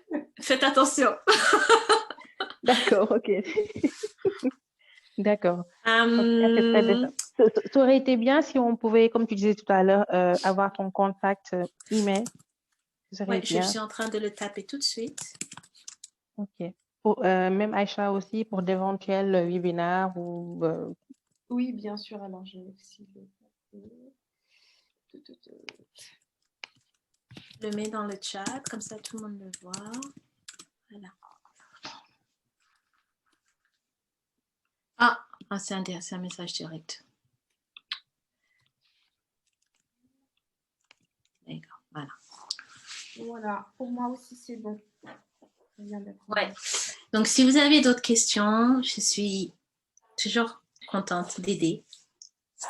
Okay. Vous pouvez m'envoyer des messages quand vous voulez. Fatoumata, si tu peux m'envoyer un email, comme ça on pourra discuter éventuellement pour l'event. Je te tiendrai au courant. C'est toujours en stand-by, mais ça va se passer. On croise les doigts, vivement que ça se passe. Non, mais pour nous, c'est très important, enfin pour moi personnellement, et je sais que la cofondatrice aussi du K-Beautycon, elle est du Ghana aussi, donc c'est l'Afrique. C'est très important pour nous d'apporter la beauté coréenne en Afrique parce que bon, je pense que déjà les Africaines ont de très belles peaux de base et en fait ajouter ce concept de beauté coréenne et en fait c'est vraiment pour moi, c'est quand je suis arrivée en Corée, je me suis dit mais pourquoi nous on n'a pas accès à tout ce genre de tous ces produits en fait. Tout le monde a accès à ces produits sauf nous en Afrique. Je pensais ça comme ça en fait. Parce que ça se passait aux États-Unis, en France ça commence à arriver. Et je me suis dit, les gens, on n'a pas encore ce concept de qu'est-ce qui se passe avec la beauté coréenne. Et c'est juste parce que les gens ne connaissent pas en fait. Et on n'a pas eu l'occasion d'expliquer aux gens comment ça se passe, pourquoi ça fonctionne. Et j'ai rencontré beaucoup de gens avant de faire mes contenus qui me disaient « Oui, mais non, mais la beauté coréenne, c'est pas pour les peaux noires. » Et en fait, pas du tout. Pas du tout. Et au contraire. Ok. Intéressant. Alors, Mais c'est tout est question de connaissance. Donc, quand on ne connaît pas, en fait, c'est difficile de s'identifier dans quoi que ce soit. il y a Si deux vous mots me le déjà à permettez. lever. Après, je ne sais pas. Malik. Malik, Oui, vous en fait, voulez dire quelque chose? non, je voulais juste revenir par rapport à l'intervention de Sonia. Je pense qu'elle a posé une question qui me semble pour moi très importante parce que quand il disait que est-ce que les influenceurs ou les influenceurs du moins soutiennent les gens qui se lancent dans la production des produits locaux, cosmétiques locaux. Et elle a parlé de ce point, elle a parlé aussi le point l'engagement des influenceurs sur l'engagement citoyen du moins des influenceurs. Aujourd'hui, on sait que de plus en plus les produits cosmétiques ont un empreinte écologique très important. Est-ce que vous avez cette prise de conscience? Est-ce que vous imposez ça à vos marques ou bien vous subissez les politiques des marques en fait? Est-ce que vous, en tant qu'influenceur, vous pouvez avoir le pouvoir d'imposer ou bien de... Oui.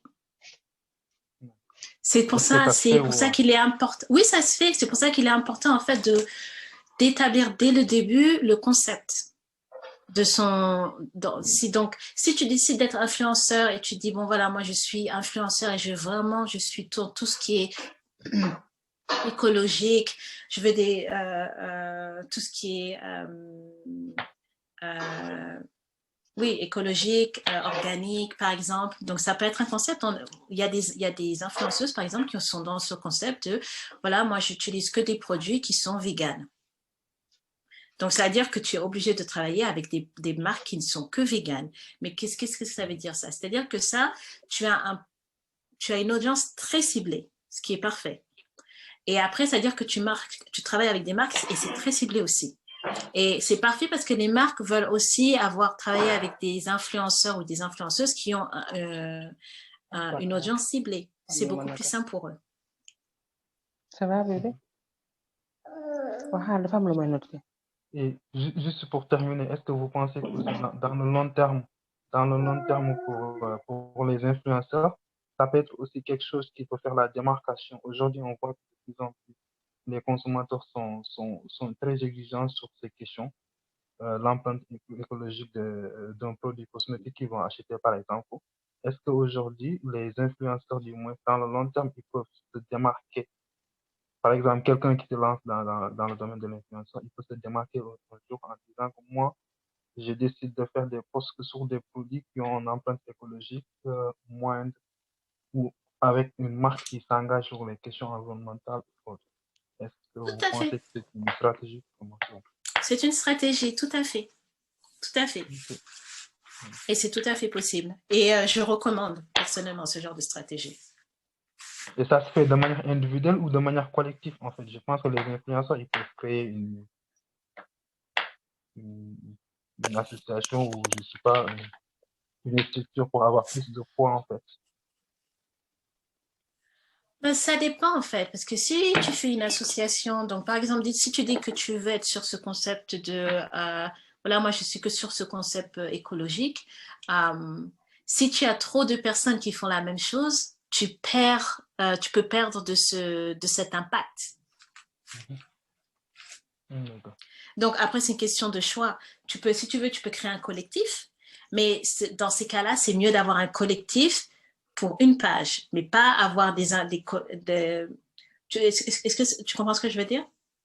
Oui, je comprends parfaitement. Au milieu, c'est comme si, par exemple, on avait Sonia, Fatoumata et Aïcha qui disent, voilà, nous, on est en pro-écologie, on veut juste travailler avec des marques qui sont écologiques. Bon, elles vont créer un collectif. Et donc, ça va être une page Instagram qui va être, voilà, nous, on est pro-écologie, voilà, et puis il y aura les posts. Bon, elles vont pas faire individuellement, Sonia, Fatoumata et Aïcha, leur page, toutes les trois, qui va dire, voilà, nous, on est focalisé sur l'écologie. C'est mieux d'avoir je conseille d'avoir une page pour les trois. D'accord. Merci beaucoup. En tout cas. Peut-être dans cette logique, Rien. ça veut dire que comme toutes les personnes qui sont dans ce collectif sont potentiellement intéressées par le marketing, ça veut dire que la planification des postes, le travail qui va se faire sur la création de comptes de postes et la planification va se dispatcher entre les différentes personnes qui composent le collectif. Exactement. Exactement. Et c'est mieux aussi parce que je veux dire, trois personnes créatives sont mieux qu'une personne, Ouais. forcément. Chaque personne peut avoir une spécialité dans la thématique en question. Donc, on sait que quand il y aura une publication lundi et que c'est Sonia, par exemple, qui va le faire, ça va être typiquement sur quelque chose, par exemple, les cosmétiques durables, un truc comme ça. Si c'est Malik, ce sera un autre truc complètement différent. Exactement. Exactement. Et Ah c'est oui, quelque donc, chose qui va être défini avant de commencer le contenu, en fait. Exactement. intéressant. Autre Alors, question? oui, j'avais juste une petite question par Oui. rapport en ce qui concerne la beauté coréenne. Du coup, j'avais jamais entendu parler. Et c'est la première fois que je découvre tout ça. Donc, c'est quoi exactement? C'est quoi la spécificité de la beauté coréenne? Oui, voilà, c'est pour ça qu'on a besoin du K-Beautycon en Afrique, voilà. Donc, la beauté coréenne. Non, mais c'est bien en fait, parce que en fait, je pense que, ok, la beauté coréenne en fait a fait son introduction dans le milieu de la beauté globale en 2008. Et c'est ce qui est sorti de cette phase en fait, ce sont les sheet masks. Est-ce que tout le monde est familier ou pas? Non. Je vois souvent. Non? Ok. Moi, j'en ai entendu parler de par mes influenceurs que je suis. Hein. Ok, je vais prendre un Moi, ça me exemple. parle là. Je vais prendre un échantillon dont je n'ai pas besoin. Ok, c'est un sheet mask. Ok. Ok, je vais vous montrer. Voilà.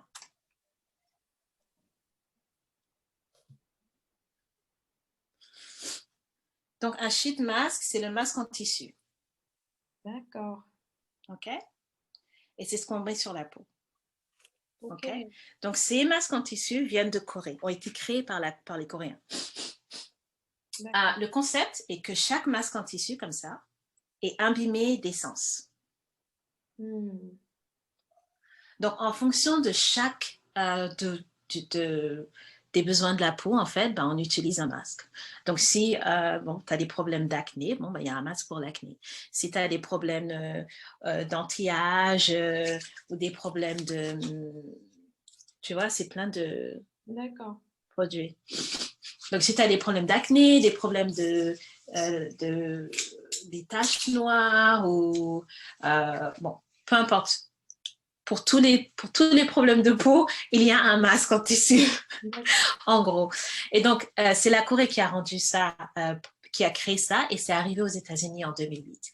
Donc, le concept, le temps que ça arrive aux États-Unis, que les gens commencent à se mettre dans le concept de, voilà, le tissu et tout, ils ont commencé le tissu, et petit à petit, je crois que en 2013-14, c'est là que ça a commencé à vraiment avoir un boom. Et c'est là que la beauté coréenne est devenue connue, parce que les gens se sont dit, ah, mais comment on utilise ce genre de concept, en fait. Et ça, en fait, ça fait partie du rituel de la beauté coréenne. Donc, la beauté coréenne a initialement 10 étapes pour la peau. Donc, la première chose que tu fais, c'est tu te démaquilles. Le démaquillage, c'est 2 steps, en fait. C'est-à-dire que tu vas utiliser de l'huile. Tu utilises une huile pour enlever le maquillage, et après, tu utilises le savon. C'est pour enlever toutes les impuretés. Donc, c'est 2 steps. Le 3e step, et c'est pas tous les jours, c'est tu vas exfolier ta peau ou tu vas faire un masque. Ok? Donc, ça, c'est 3. 4, tu vas utiliser un toner. Donc, un toner, tout le monde sait un peu ce que c'est que le toner, ok? Donc, là, pourquoi on utilise un toner? On utilise un toner, en fait, pour réguler le pH de la peau avant de pouvoir appliquer les autres produits. Sinon, les produits, ils vont pas rentrer dans la peau. Donc, après le toner, tu choisis ton essence. Donc, en fonction de ton problème, donc je sais pas, peut-être que moi, je suis intéressée par les signes de vieillesse, donc qu'est-ce qui va raffermir ma peau, peut-être quelqu'un qui aura des problèmes d'acné, il y aura quelqu'un qui aura des problèmes d'hyperpigmentation. Donc voilà, en fonction des besoins de la peau, tu vas appliquer ton sérum. Et après, option ou pas, tu peux mettre ton sheet mask. Donc le sheet mask, il va se mettre après l'essence ou avant l'essence ou à la place de l'essence. Il y a plusieurs options. Quand tu finis avec ça, tu as fini ton... Donc ça se pose en général 15 minutes sur ta peau. Tu fais ce que tu as à faire et puis après, tu reviens. Donc après, quand tu as fini avec ça, donc on est déjà à 6. 7, tu vas mettre ta crème pour les yeux. 6, 7. Tu vas mettre ta crème pour les yeux. 8, tu vas mettre ta crème. Normale. 9, j'en ai oublié une. 9, c'est l'écran solaire. Et 10, ce sont les masques pour la nuit. Sleeping mask ou pour revitaliser la peau quand tu vas te coucher. Donc, c'est ça, en fait, qui a rendu la beauté coréenne populaire. En fait, c'est le concept il y a 10 étapes pour faire ta routine, tes soins de la peau, et ça marche. Et il y a des gens qui disent oui, c'est trop de produits, ça abîme la peau. Il y en a qui disent non, les Coréens l'ont utilisé, ça marche. Mais je confirme, ça marche. Ça marche vraiment. Et j'ai vu des gens qui avaient de l'acné, des problèmes de... comment on appelle ça, taches. Et en utilisant cette méthode, en fait, la peau vraiment régénère et devient vraiment encore plus belle qu'avant, en fait. Donc, c'est pour ça qu'il est important, je pense, que nous fassions d'abord une éducation sur ce concept, en fait, expliquer aux gens, bon voilà, c'est ça la beauté coréenne, pourquoi ça marche, et puis montrer aux gens aussi. C'est vrai que là, moi, je vous ai montré comment on fait c'est quoi le sheet mask, mais c'est vrai que c'est mieux de montrer aux gens, bon voilà, comment on fait le double nettoyage, en fait, comment ça se fait.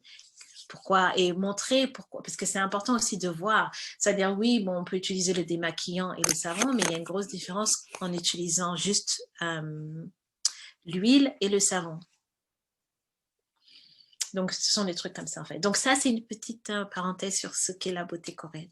Bon, on aura un truc beaucoup plus développé. Très bien. D'accord.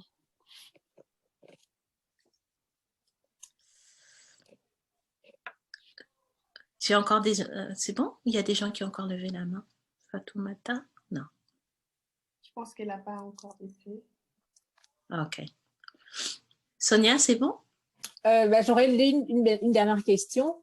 Donc, ça oui, veut dire oui. que donc j'imagine que la marque donne donc des mini-formations aux blogueuses, finalement aux influenceuses, avant d'aller représenter le produit.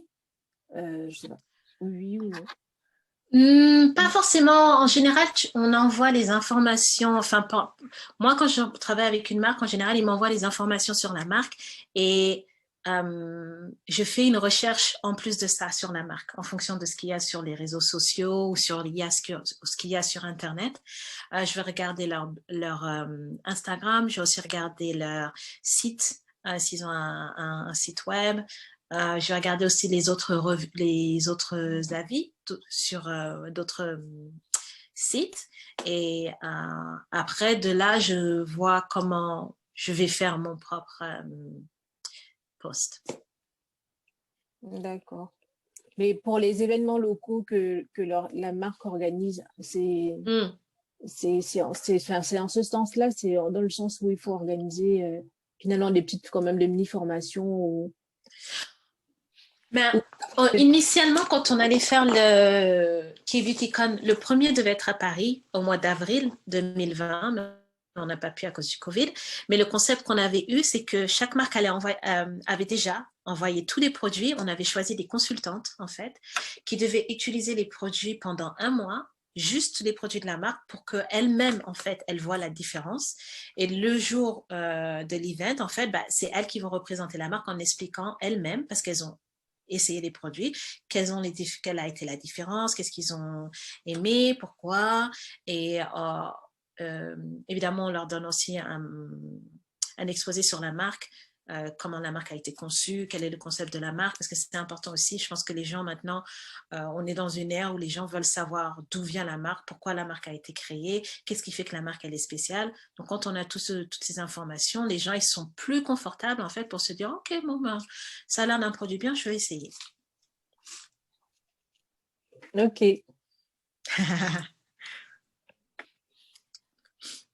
Très bien. Je ne sais pas s'il y a d'autres questions.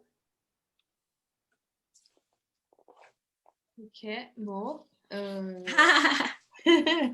Fama, peut-être tu te laisses clôturer ton atelier.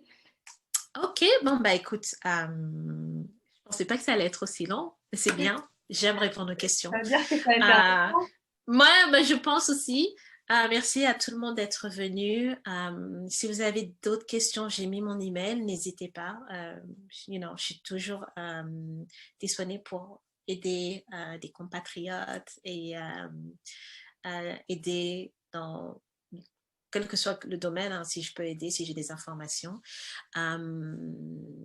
Définitivement, Fatoumata et Sonia, j'aimerais garder le contact avec vous.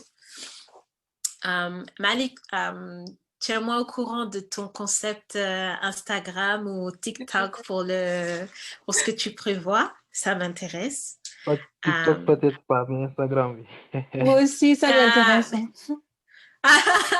Oui. Oui, tiens, oui, j'aimerais bien savoir. Oui, s'il y a des questions par rapport à Instagram, essentiellement Instagram, c'est vrai. Mais c'est vrai qu'on fait Facebook aussi et YouTube et Pinterest. Mais moi, je me lance à partir, je pense qu'en quelques mois, 2 mois, je vais me relancer dans TikTok. Je fais des recherches en ce moment dans TikTok. Je suis en train de comprendre le TikTok, établir le TikTok. Et je pense que c'est important aussi de comprendre le TikTok. Et quand j'aurai bien compris, je partagerai mes informations avec tout le monde. Mais c'est vrai que c'est la prochaine plateforme. Donc, c'est vrai que je recommande à tout le monde au moins d'aller regarder à quoi ressemble TikTok et de voir dans votre domaine qu'est-ce qui se fait dans le TikTok et voir si c'est possible d'implémenter ça. Parce que je pense que vraiment, c'est TikTok qui va prendre la relève après Instagram. Donc, c'est un conseil. Mais merci à tout le monde. Et écoutez, bon après-midi. Ici, il va être l'heure d'aller se coucher, mais vous pouvez pas voir. Super, super. Merci beaucoup, Fama. En tout cas, même moi, j'ai appris parce qu'en fait, c'est comme disait Théodora, c'est toujours différent entre ce qu'on peut t'apprendre à l'école par rapport aux réseaux sociaux, si tu as la chance, bien entendu, qu'on aborde ce thème. Et c'est complètement le contraire. Enfin, c'est vraiment différent quand tu rencontres une personne qui exerce le métier et qui peut te donner des choses pratico-pratiques. Et c'est l'intérêt d'ailleurs des ateliers numériques de Dunia Éthique. Juste pour peut-être revenir sur une petite présentation et peut-être éclairer la lanterne à Sonia par rapport à Dunia Éthique. Effectivement, nous sommes dans la promotion du développement durable.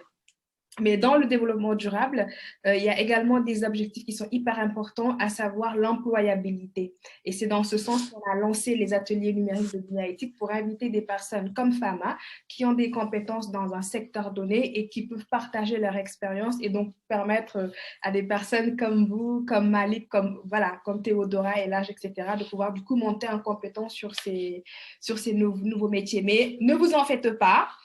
On est également dans la démarche du coup de mettre en place des choses en rapport avec le développement durable. Du coup, à côté des ateliers, il y a aussi des webinaires qu'on lance où là, c'est vraiment des personnes dans le secteur du développement durable qu'on invite pour qu'ils puissent s'exprimer et sensibiliser également. Donc, sur la RSE, sur, par exemple, la biodiversité, l'agriculture durable, sur toutes ces thématiques, la mode responsable, le tourisme durable, on en a fait déjà lors de notre première saison l'année dernière. Et là, c'est la première activité en 2021 qu'on lance. Et donc, il y a des webinaires qui vont arriver, si ça peut vous intéresser, sur le développement durable, sur lesquels on va commencer à communiquer. Et si ça vous intéresse, vous pouvez toujours participer autant aux ateliers qu'aux webinaires de Dunia Éthique. Et donc voilà, en gros, c'est ça. J'espère que ça vous permet un peu d'en savoir un peu plus. Sinon, nous sommes présents sur les réseaux sociaux et aussi on a un site web, donc duniaethique.com. Si ça vous intéresse, vous pouvez aller voir un peu ce qu'on fait. On a un Instagram aussi qui est géré par une personne qui est passionnée. Ça m'étonne même pas ça m'étonne en fait qu'elle ne soit pas là, pardon. C'est parce qu'elle est vraiment passionnée d'Instagram. C'est elle qui s'occupe d'Instagram. Et puis, on est sur LinkedIn et sur Facebook. Donc, voilà. Merci encore pour votre présence. Merci infiniment à Fama. Et on va voir, comme on disait au début d'atelier, c'est d'ailleurs toi qui l'as proposé, comment est-ce qu'on peut mettre en place un autre atelier sur la création de contenu sur les réseaux sociaux. Donc, j'ai bien noté. OK, il n'y a pas de souci. Je vais laisser aussi l'Instagram pour le KBeautyCon pour les gens qui sont intéressés et mon Instagram personnel. Très bien. Donc, on verra comment on peut organiser ça selon les... On fera ça, oui. Bien entendu, de Fama. C'est déjà très bien qu'elle se soit rendue disponible parce qu'il doit faire 23 heures là-bas. Il va être minuit. Mais voilà, il va être minuit. Et ça, tu le fais parce que tu as envie de partager quelque chose, tu as envie de partager une fibre. Et absolument. On t'en remercie beaucoup. Suivez-la, aimez, likez, repartagez ses posts et faites-en si vous pouvez, pareil pour Dunia Éthique également. Et voilà, on reste en contact. L'idée des ateliers aussi, c'est de pouvoir créer du réseau. Absolument. Relations. Donc voilà, merci à tout le monde. Et il y aura un replay qui va être disponible sur notre chaîne YouTube. D'ici quelques jours, on va envoyer tout ce qu'on s'est dit là. Vous allez pouvoir le revoir. Très bien. Donc voilà, merci beaucoup. Merci à Merci beaucoup. Merci beaucoup. Bye. Bonne nuit. Merci. Bonne journée. Merci beaucoup. Au revoir. Salut, merci à tous. Bye bye. Au revoir.